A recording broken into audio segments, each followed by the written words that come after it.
A prince must come to power as a result of class conflict. The noble may fear the people and support a ruler they hope will suppress the majority. The general people, on the other hand, may support a prince who presumably will give them relief from oppressive nobility. In the first case, the prince will seek to obtain support of the people. In the second, he will endeavor to maintain that. For a tyrant may not require popular acclaim to achieve power. He must know that only the people can provide him with the solid foundation which is prerequisite for his government stability. The masses are more dependable than the nobility. All they ask is freedom, freedom from oppression, while the nobility will compete for the power with the prince himself.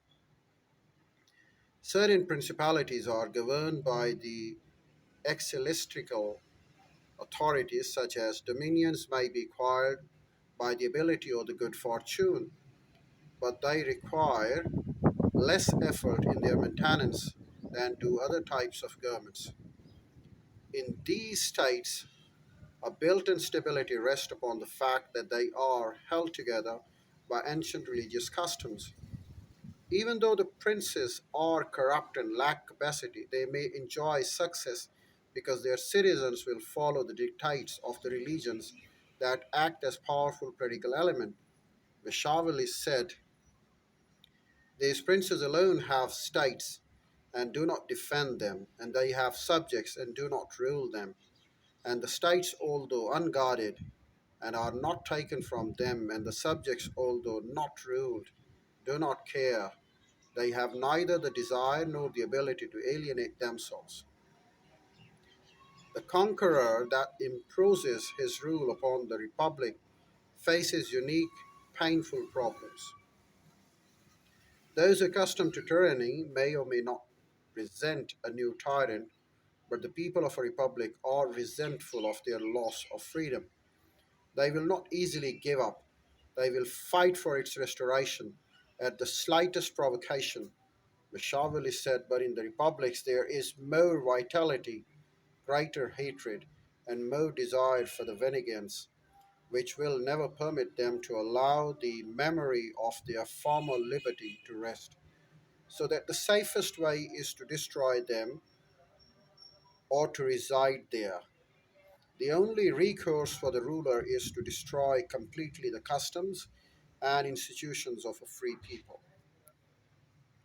Reform is a troublesome business, as the people are naturally conservative, resisting change of any kind. The successful ruler must preserve and must be tough in order to alter any society. The change can be made, however, as when the ruler has attained his goal. He will be honored for having done so.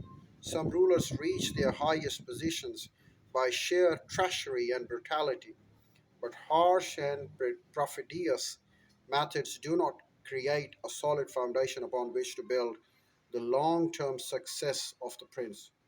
For one thing, brutality, though it may be necessary, should be intelligently, not senselessly applied or used thoroughly but briefly.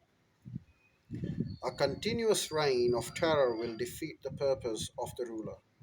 There are two methods of setting the conflicts: law and force. Law is the way of men, force is the way of beast.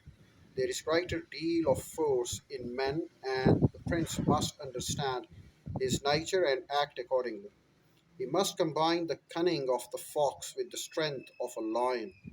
He must learn to play the game.